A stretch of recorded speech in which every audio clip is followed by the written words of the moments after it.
ताप के मापन के लिए उसमें एक थर्मामीटर डाल देते हैं। नहीं, एक मिनट, लैंग्वेज लिखी थी। इस विधि में एक फ्लास्क में ऑक्जेलिक अम्ल तथा ग्लिसरीन भरकर, हाँ, बालू उस मकबरक का गर्म करते हैं 110 डिग्री, जिससे 110 डिग्री सेल्सियस ताप पर, ठीक है, फॉर्मिक अम्ल की बास बनने लगती है।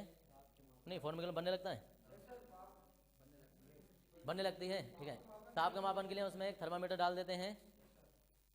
यह है बाष्प, यह है बाष्प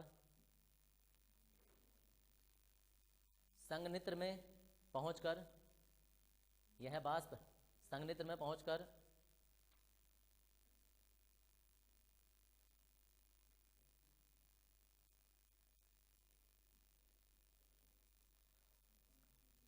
द्रव अवस्था में आ जाती है, द्रव अवस्था में आ जाती है।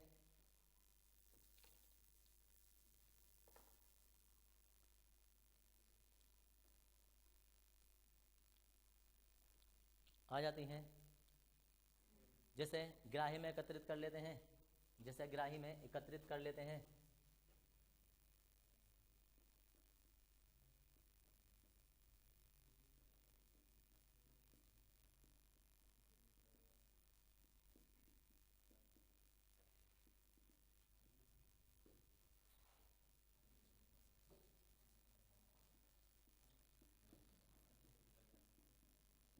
एसिटिक अम्ल बनाने की प्रयोगशाला विधि। हेडिंग,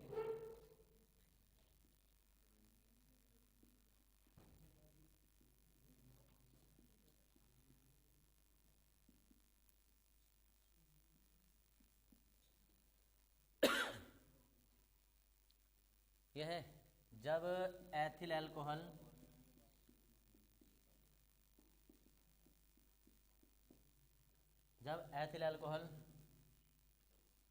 को K2Cr2O7 के अम्लीय माध्यम में ऑक्सीकृत कराया जाता है तो CH3CHO बनता है एसिटाल्डिहाइड, जिसका पुनः ऑक्सीकरण कराने पर एसिटिक अम्ल बनता है।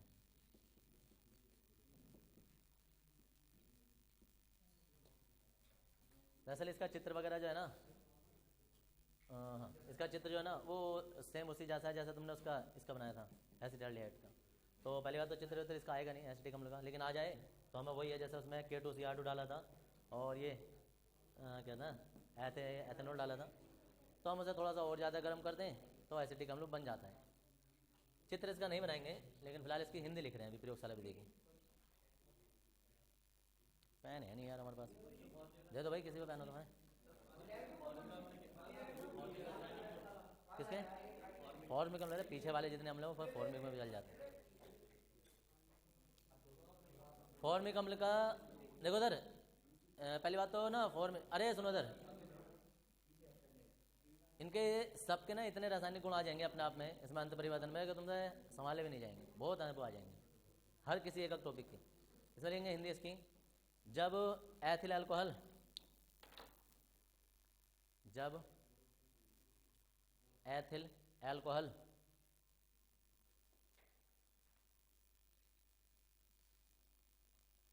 एथिल अल्कोहल को K2Cr2O7 को K2Cr2O7, हाँ जी, जब एथिल अल्कोहल को K2Cr2O7 के अम्लीय माध्यम में ऑक्सीकृत कराया जाता है, ऑक्सीकृत कराया जाता है तो एसिटाल्डिहाइड प्राप्त होता है, तो एसिटाल्डिहाइड प्राप्त होता है, ऑक्सीकृत कराया जाता है तो एसिटाल्डिहाइड प्राप्त होता है, जिसका पुनः ऑक्सीकरण करने पर, जिसका पुनः ऑक्सीकरण करने पर एसिटिक अम्ल बनता है।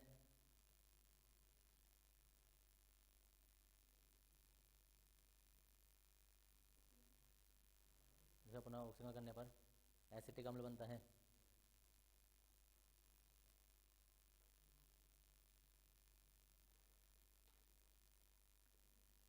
अभी क्या कर लेंगे,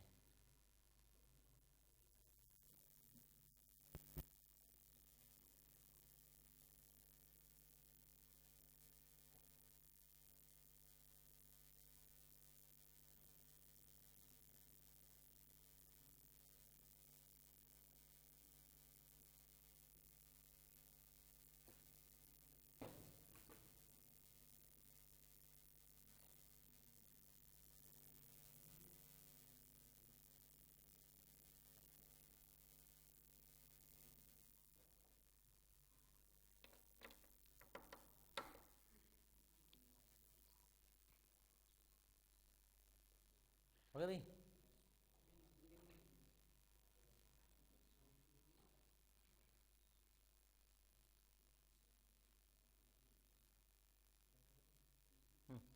अभी नहीं, वो थोड़ी सी तो कभी करें।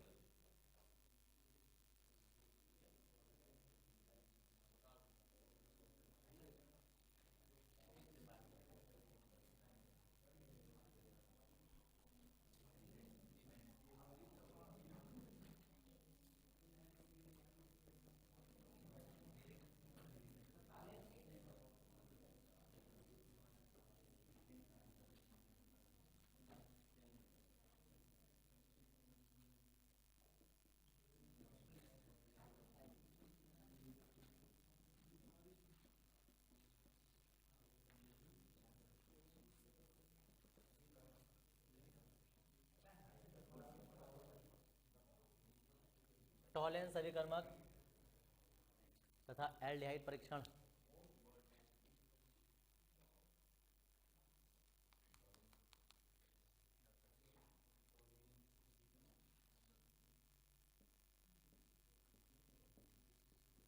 टॉलेंस अभिकर्मक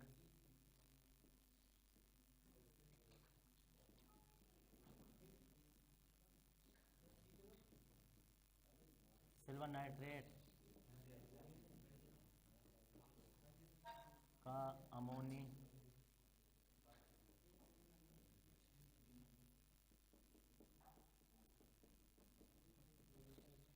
विलयन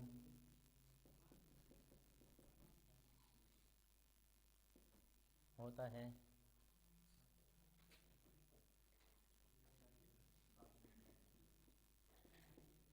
जिसकी क्रिया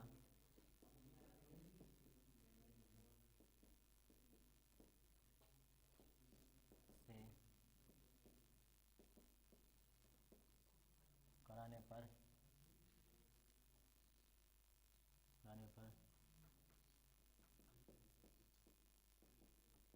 रजत दर्पण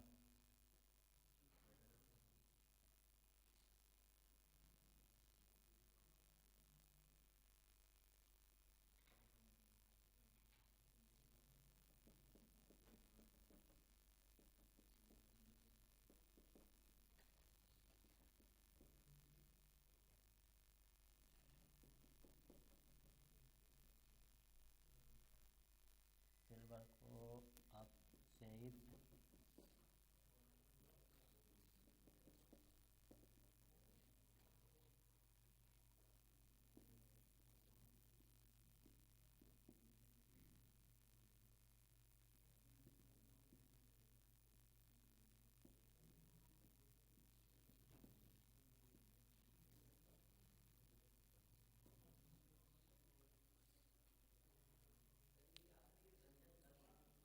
रजत दर्पण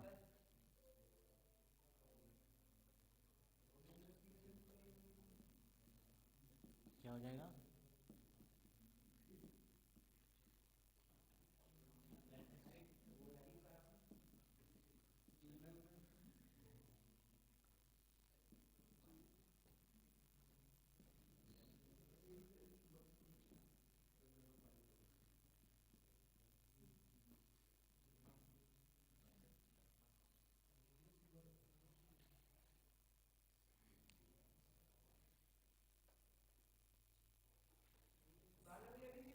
हाँ जी, उतार सकते हो। हैं? देखनी पड़ेगी।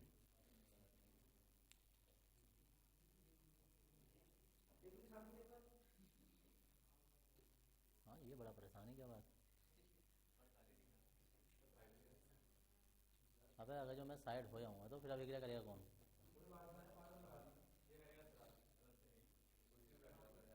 हाँ जी, ये क्या नहीं है, देखो देखो ले, अभी क्रिया थोड़ी सी समझ लो। ये सभी क्रिया खासियत है टॉलेंस अभिकर्मक। ये टॉलेंस अभिकर्मक अपने आप में इंपॉर्टेंट क्यों है? दरअसल एल्डिहाइड और कीटोन दोनों समान प्रजाति के ही हैं, कार्बोनिल समूह होता है, और देखने पे बिल्कुल पहचान नहीं पड़ सकती कि कौन सा एल्डिहाइड है कौन सा कीटोन है। दोनों लगभग लगभग सारे वही अभिक्रिया करते हैं, जो एल्डिहाइड करता है वही कीटोन करता है। देखने में भी रंग रूप भी लगभग सेम रहते हैं। अब इन दोनों की पहचान करनी हो तो कैसे करें? तो टॉलेंस अभिकर्मक क्या फेलिंग विलियन है, दो होते हैं इनके परीक्षण करने के लिए। टॉलेंस अभिकर्मक से अभिक्रिया करा दो, जो अभिक्रिया कर जाता है, जो सिल्वर को अवक्षेपित कर दे, तो वो तो है एल्डिहाइड, और जो नहीं करता है टॉलेंस अभिकर्मक से क्रिया, मतलब क्रिया ही नहीं करता है, तो वो है कीटोन। अब जैसा हमारे पास है सुक्रोज, चीनी, जब हम उसका जल अपघटन करते हैं तो वो दो भागों में टूट जाती है, ग्लूकोज और फ्रक्टोज, दोनों के फॉर्मूले सेम रहते हैं, C6H12O6 दोनों का सेम रहता है। अब डिपेंड करता है यार पहचान कैसे करें, तो उसकी क्रिया टॉलेंस अभिकर्मक से कराते हैं। ग्लूकोज एल्डिहाइड समूह होता है तो वो क्रिया कर जाता है, और फ्रक्टोज जो होता है वो कीटोन समूह होता है, वो क्रिया नहीं करता है। तो ये सब परीक्षण करने के लिए, पहचान करने के लिए इसका यूज़ किया जाता है। कीटोन नहीं करता है टॉलेंस अभिकर्मक से क्रिया, तो देखो क्रिया क्या होती है। पहले टॉलेंस अभिकर्मक समझो होता है क्या है। टॉलेंस अभिकर्मक सिल्वर नाइट्रेट का अमोनिकृत विलयन होता है। सिल्वर नाइट्रेट की और अमोनियम हाइड्रोक्साइड की जब क्रिया कराते हैं तो ये टॉलेंस अभिकर्मक बन जाता है, ये है टॉलेंस।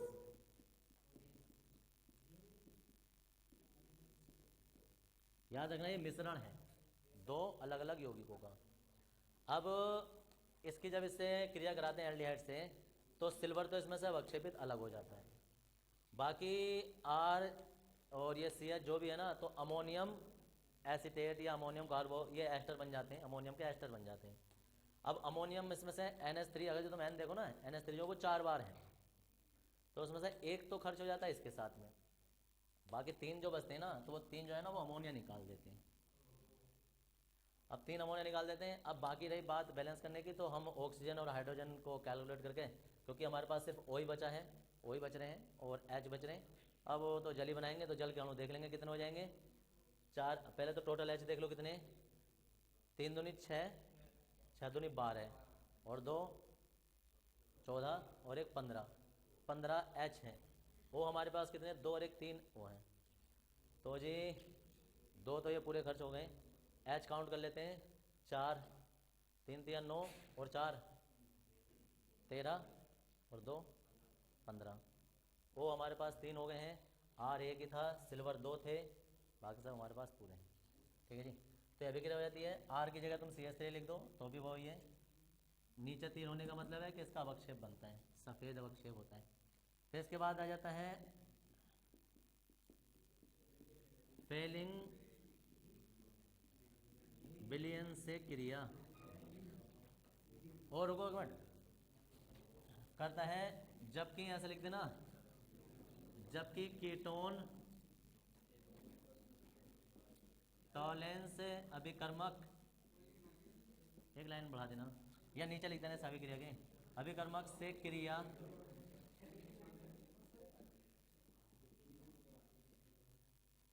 कीटोन नहीं करता है क्रिया। ये भी एल्डिहाइड परीक्षण ही है।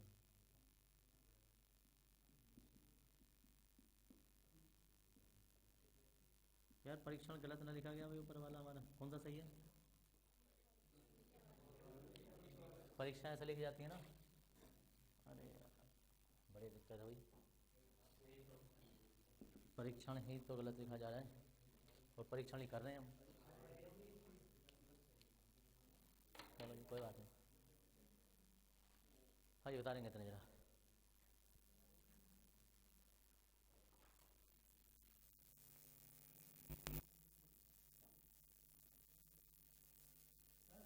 हाँ जी,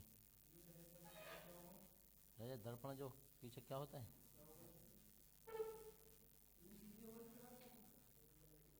जो उसके जो आईना होता है, आईना चेहरा देखने वाला, उस पर भी पीछे जो पॉलिश होता है ना, वो रजत दर्पण ही होता है। खाली शीशा जो होता है ना, उसमें चेहरा नहीं दिखता है जब तक पीछे पॉलिश नहीं हो उसकी, और वो होता है सिल्वर ब्रोमाइड का। किस चीज़ में,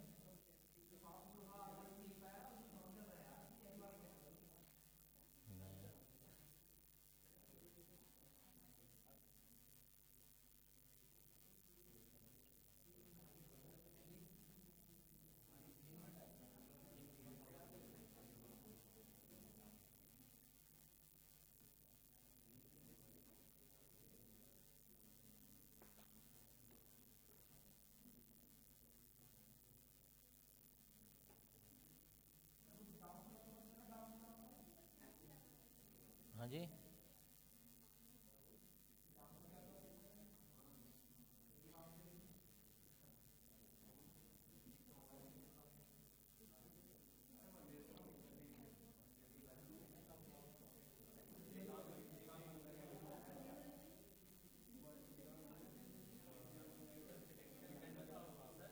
हाँ जी, 55 मिनट में आया था क्या मैं?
इसमें लेंगे।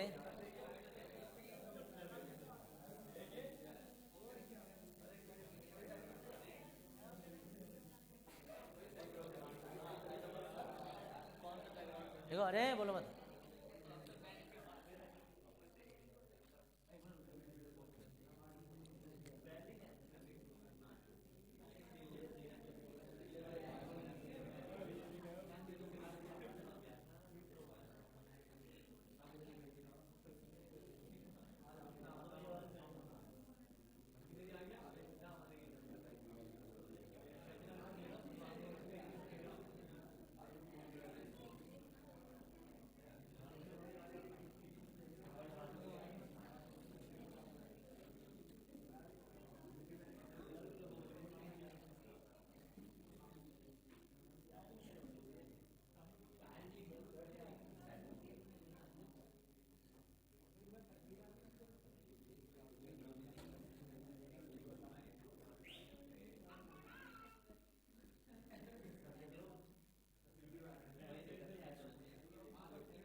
चार, पाँच, छः।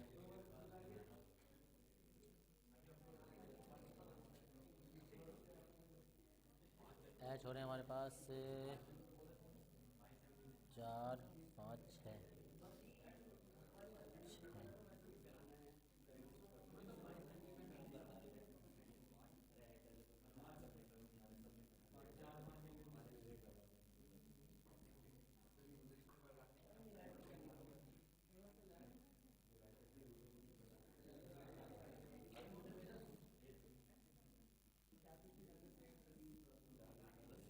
उधर लाल अवक्षेप देता है, जबकि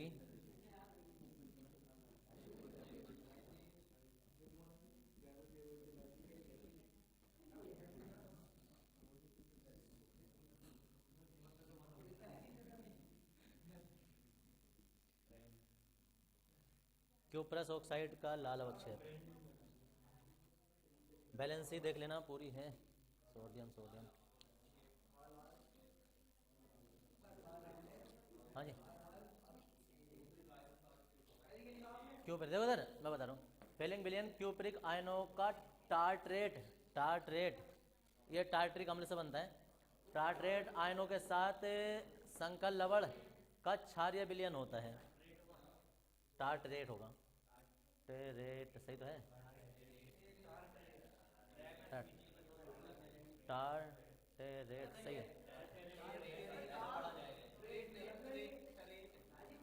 टार्टरेट ठीक है, अरे टार्टरिक अम्ल होता है और अरे ऐसा होता है।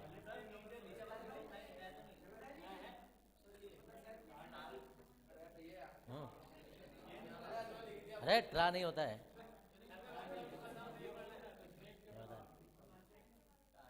कभी कभी इतना तो हो जाता है कि यहाँ ऐसा लिखा मिल जाता है टार्टरिक अम्ल, वरना ऐसा हो जाता है टार्टरिक अम्ल।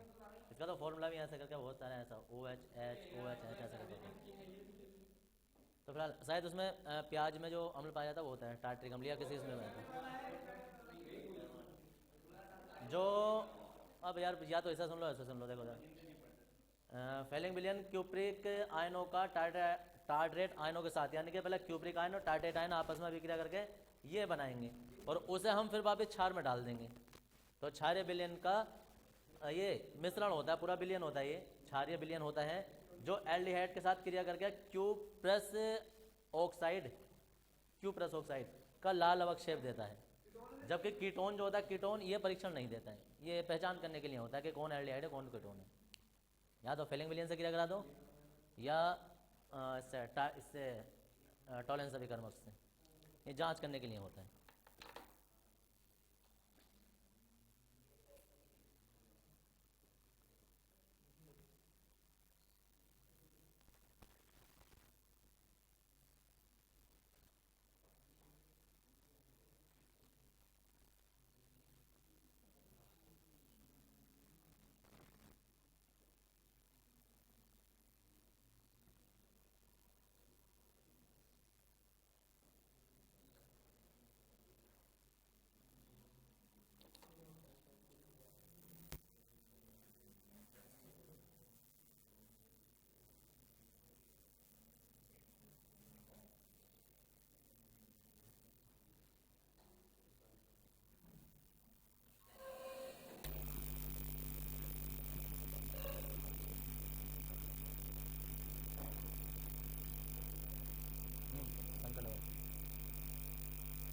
हो गई पर यहाँ ना पड़े तुमने, शंकर ना पड़ा, पूरा 9वां चैप्टर खत्म कर दिया तुम्हें, शंकर ने पता चल लिया।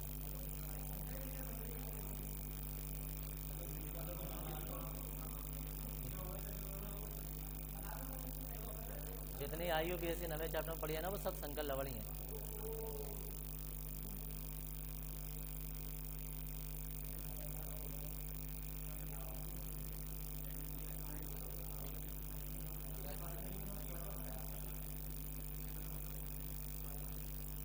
क्या होता है?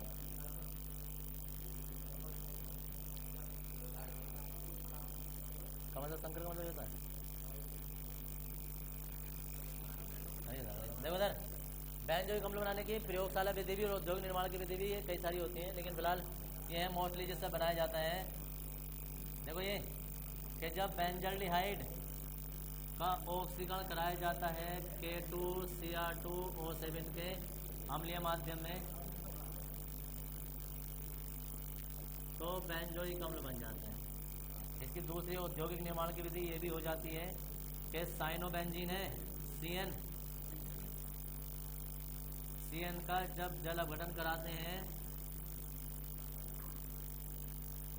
तो बेंजोइक अम्ल बन जाता है और अमोनिया अलग निकल जाती है, शायद 2 सेट में गुणा हो।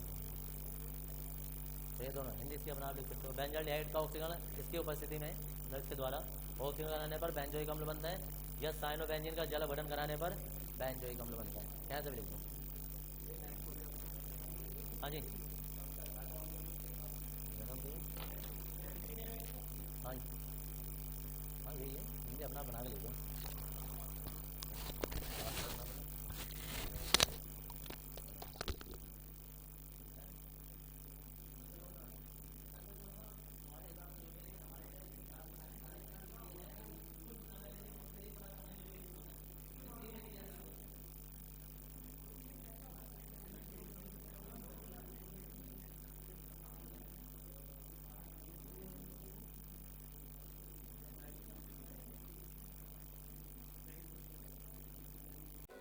जा रहे हो तो चले जाओ अभी तो, लेकिन परिभाषा से लिखोगे, कल आके लिख लेना है तो एकदम से लिखो भाई।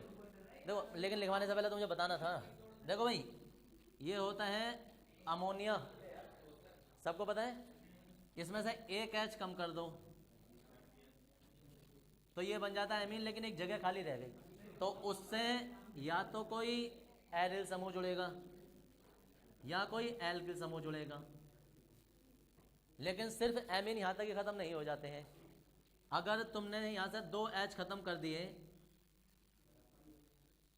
एक एच तो ये है, लेकिन यहां से 2 एच खत्म कर दिए तो 2 आर जुड़ जाएंगे। अगर यहां से तीनों एच खत्म कर दिए तो 3 आर जुड़ जाएंगे, रहेगा एमीन ही। ये 1 डिग्री एमीन हो जाता है, 2 डिग्री एमीन हो जाता है, 3 डिग्री एमीन हो जाता है। तो एमीन की परिभाषा ये होती है कि एमीन जो होते हैं वो अमोनिया के एल्किल या एरिल प्रतिस्थापी समूह होते हैं, प्रतिस्थापी यौगिक होते हैं, कि अमोनिया के ही यौगिक बनते हैं, लेकिन उसमें एच के स्थान पर या तो एरिल आ जाता है या एल्किल आ जाता है, ये एमीन बनते हैं। अब से हम एमीन के बारे में पढ़ने वाले हैं। इसमें फिर वही प्रोसेस है कि एमीन के बनाने की विधियां, इसके भौतिक गुण, इसके रासायनिक गुण। इसमें एक टॉपिक और ऐड हो जाएगा, डाइएजोनियम। डाइएजोनियम होता है ये डाइएजोनियम लवण, एक्स लिख दो तो हैलाइड हो गए, वरना नॉर्मली क्लोराइड ब्रोमाइड होंगे। डाइएजोनियम क्लोराइड या ब्रोमाइड। तो इसमें जो सबसे इंपॉर्टेंट अभिक्रिया आती है वो हाफमान ब्रोमाइड अभिक्रिया होती है, जो कि अंत परिवर्तन में भी सबसे ज़्यादा यूज होती है और मोस्टली बहुत ज़्यादा आती है एग्जाम में भी। हम तो वो बात की बात है, एमीन और डाइएजोनियम दोनों पढ़ेंगे, इसलिए 6-7 दिन में चैप्टर खत्म हो जाता है, ज़्यादा बड़ा होता नहीं है। इसकी परिभाषा लिख रहे थे हम, तो लिखेंगे जरा। जब इसमें लिखो, जब अमोनिया से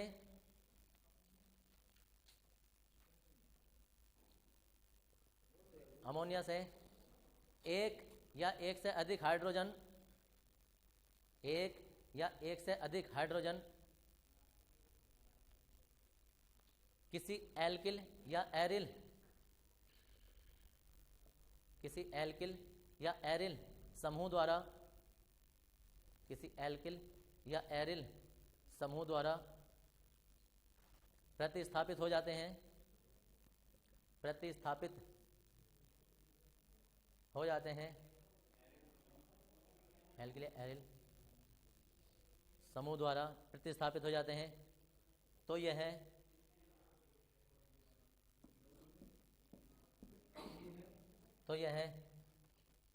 एमीन, तो यह है एमीन कहलाता है। तो यह एमीन कहलाता है। ये उतार देंगे, ये सब एमीन है, और नीचे लिख देंगे एमीन का वर्गीकरण, और फिर वही 1 डिग्री 2 डिग्री 3 डिग्री उनकी परिभाषा है। ये तो नहीं लिख दो अमीन का वर्गीकरण, और यह निम्नलिखित 3 वर्गों में बांटा गया है, 1 degree amine, 2 degree amine, 3 degree amine. ऐसा तो तुमने कई बार कर चुके हो। उसके बाद हेड नहीं डाल देंगे, 1 डिग्री अमीन, मतलब हेडिंग में डालना, तीनों चित्र आ जाएंगे जरा कल तुम्हारे।